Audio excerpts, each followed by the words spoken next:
Hey guys, how's it going? Kevin Cleary here with a knife video for you.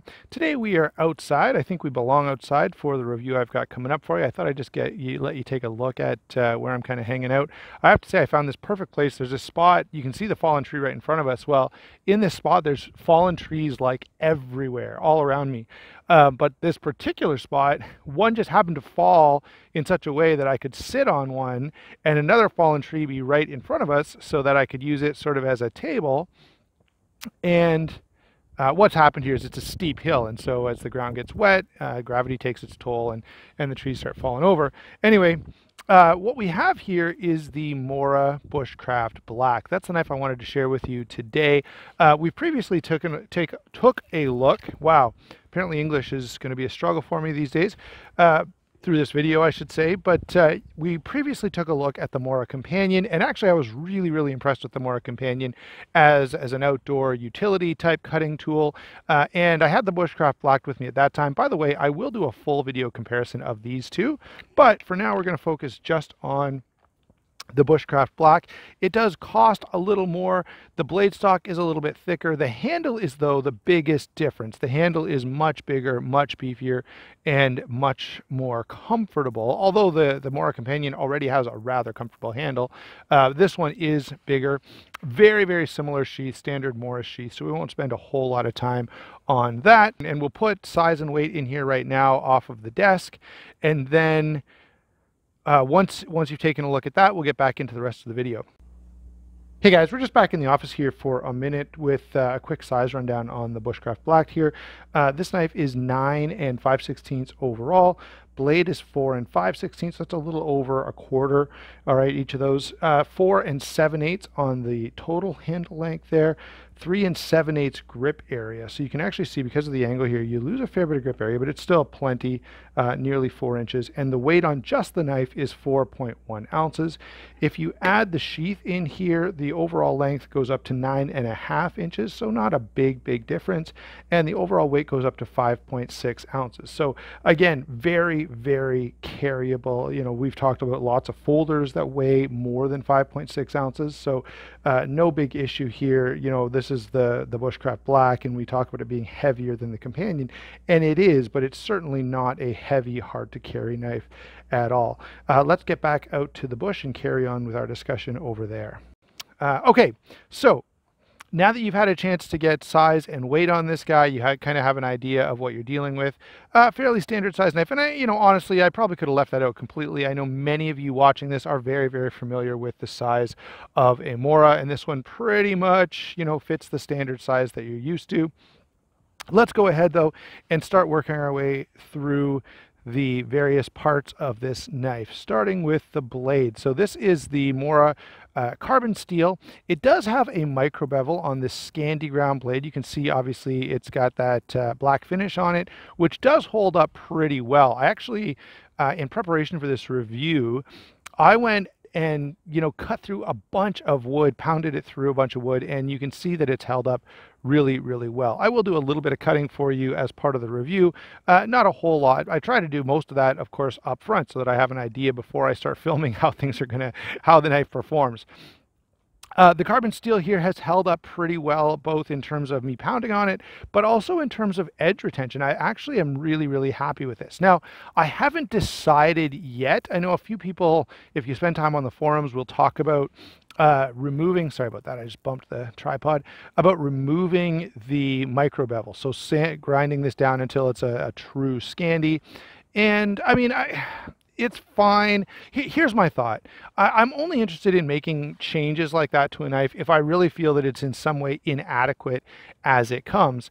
And so maybe you could get a very little bit of extra performance out of it if you did that, but the knife actually works really well as it stands. So I don't feel a really huge compulsion to go and make changes, and that's my general approach. Okay, there are some knives where yeah, I'm not quite happy with it, and I'll make minor changes and be even more happy with it. But generally, if a knife needs changes, I won't buy it in the first place, and if it's performing pretty well, I'm not gonna mess with it.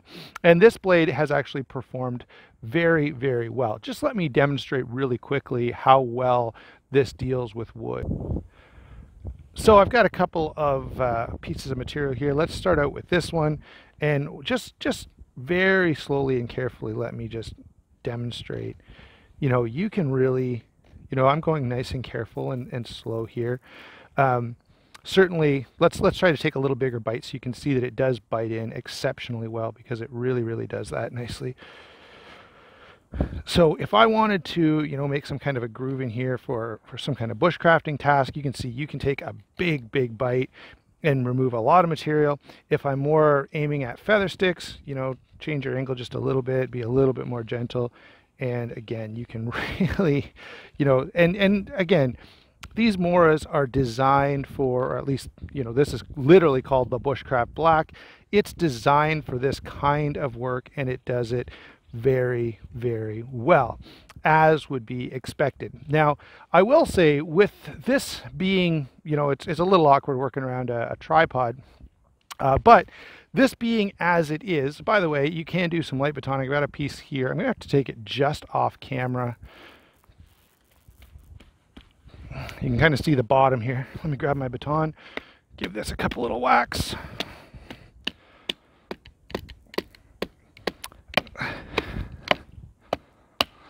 I don't pay my cinematographer enough to get these shots the way that they're supposed to be done. So you can see this guy's dealing with this pretty well, and doing this without smacking the camera is a little more important to me than getting a good shot. But you can see deals with that piece fairly easily. That's a pretty old, dried out, rotten piece, but still, you can definitely do some light batoning with this and not be too concerned about it. And now, while we're talking about the blade and the performance on this blade, let me say this. While the blade works great for the kind of tasks you've just seen me doing a little bit, it's not so great for, let's say you wanted a camp knife, okay? I would call this an outdoors and utility knife. I would not call it a camp knife. It's just, if you try to cut up apples or potatoes or carrots or something with this, it doesn't work well. Like, that's a very aggressive wedge there, okay, which it was great for exactly what we're doing here now, but it's not ideal for, eyeing potatoes or paring fruits or whatever. Okay, so the blade has the blade excels very much at what it's intended for, but it does have limitations, and those limitations are by design. This is not a kitchen knife, it's an outdoor / utility knife, and in that role it works really well. So that's my discussion on the blade. By the way, very sharp spine. This will throw sparks really nicely. I mean, most of the time I have a lighter, so it's not a huge issue for me, but certainly they've designed it with that purpose in mind as well. And again, the coating, as you can see, even with the little bit of stuff we've been doing here now, has held up really well. And the main point that I want you to get from this blade is it does what it's meant for. So this is meant for biting into material, and with that Scandi grind, a very fine edge, it does a great job of that. Okay, moving on to the handle. The handle is notable because of how it compares to the other Mora. So there's the Mora Companion. I won't bring this in for the comparisons. I'll use some other knives for that job. But you can see the Mora Companion is a pretty comfortable knife already. But this does take that comfort to a whole new level. It's big, it's hand-filling. You can get a lot of really good grip on this knife, and it sticks right to your hand. It is extremely grippy and comfortable, which is, again, what it's designed to be. Now, thinking of that handle, this is not a full tang knife. That said, I did do some searching on the internet, and I couldn't find anyone breaking a Mora Bushcraft Black. I'm sure if I went in the forums, there's got to be a story somewhere, and if you know one, that's great. And certainly, a full tang would be welcome.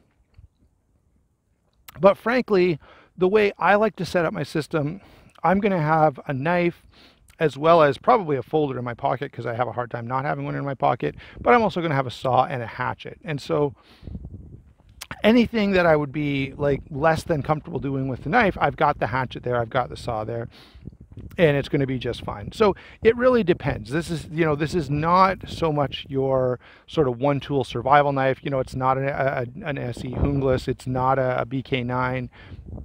This is designed for a slightly different purpose than that. Let's go ahead now and talk about the sheath.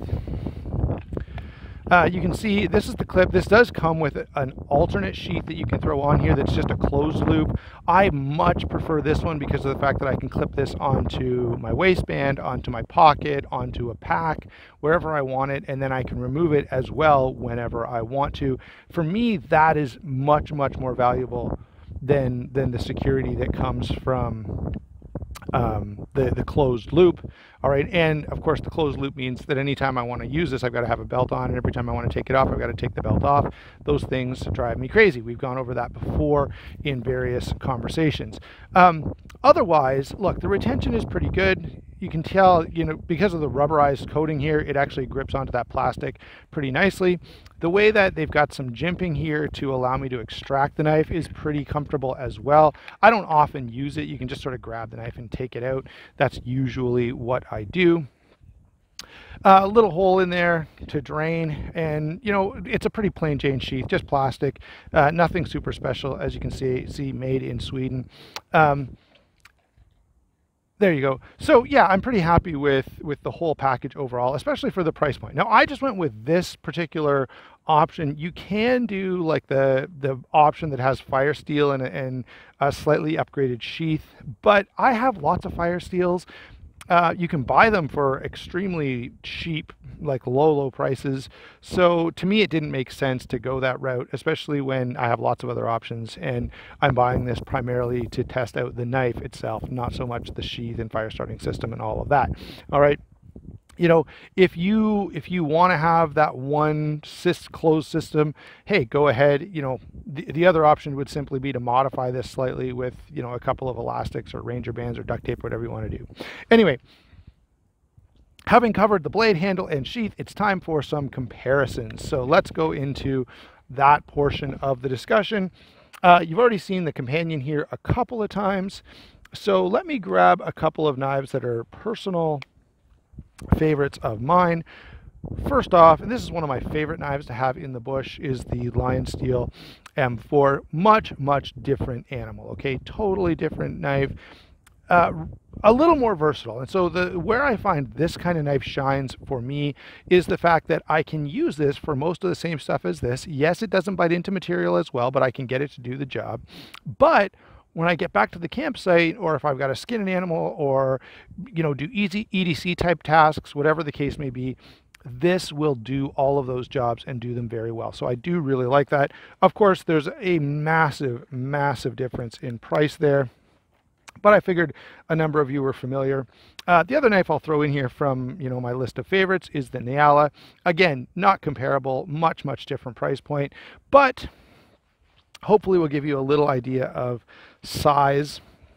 The one knife that I will bring in, because I could see someone seriously contemplating looking at this one, this is the Steel Will Roamer. And this is, you know, there's a whole series of Steel Will Roamers. These are in D2 steel, flat ground. They're not Scandi, a little bit larger, but definitely a similar thought process going on with this knife. Okay.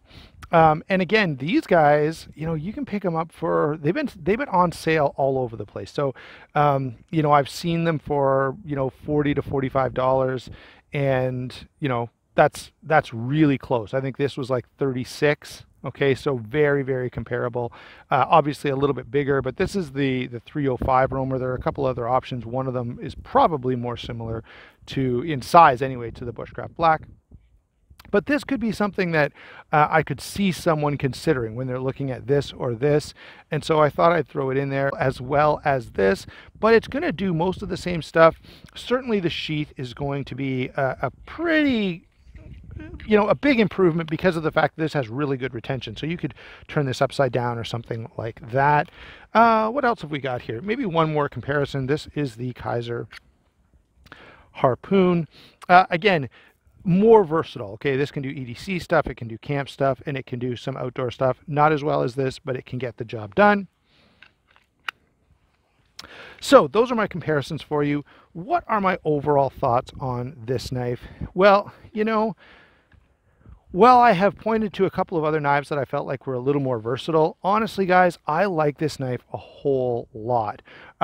If what you're needing is a utility bushcrafting knife, it's great. As I said, Not ideal for camp tasks, but it could probably get the job done. And for a one knife option, you know, if you're carrying an axe and a couple of other things, you know, if you're trying to keep it light, this is a pretty good utility tool with a very, very attractive price point. So there you go, guys. Thanks a lot for watching. Don't forget to like and subscribe. Don't forget to check out those channel sponsors. That's a huge help to the channel. We'll talk to you soon.